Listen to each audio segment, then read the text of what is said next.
The wagon train came to Hungry Jack in either 1920, 1921, and it was a wagon that was pulled by horses, and it came in the spring as soon as the road was ready, and they delivered mail up here once a month, and then you could order supplies, and they would bring them on the wagon train the next month. So from then on, my dad didn't have to carry everything. And my mom thought, oh my goodness, they got mail delivered 3 lakes away. That was really, they were moving up in the world. But you know, there weren't that many people. Greenwood Lodge came about first.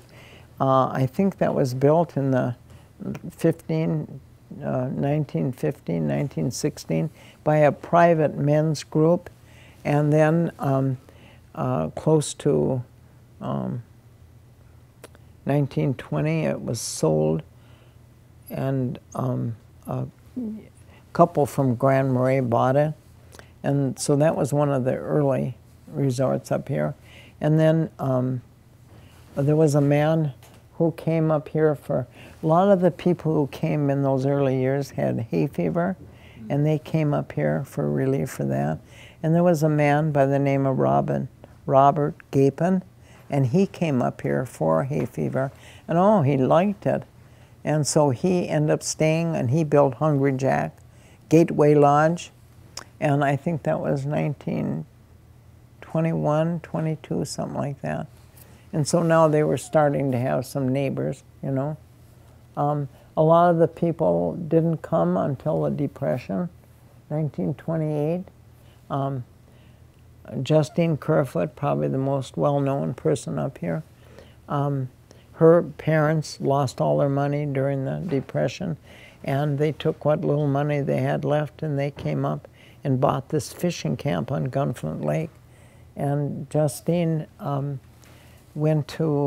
graduated from Northwestern College that year, and she came up to help her mother.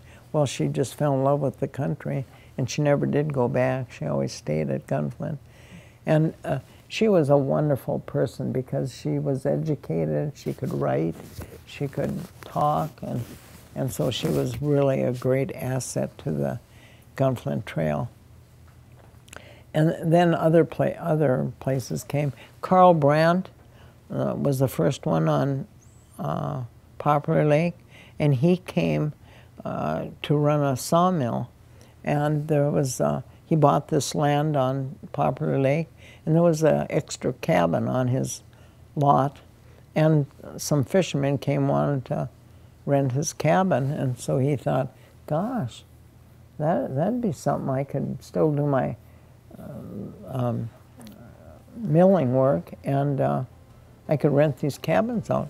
And so that's how he started. It was called Balsam Grove at that time. It's now Northwestern. They and Gunflint are the 2 resorts up here that still have family members running it. The rest have all been sold.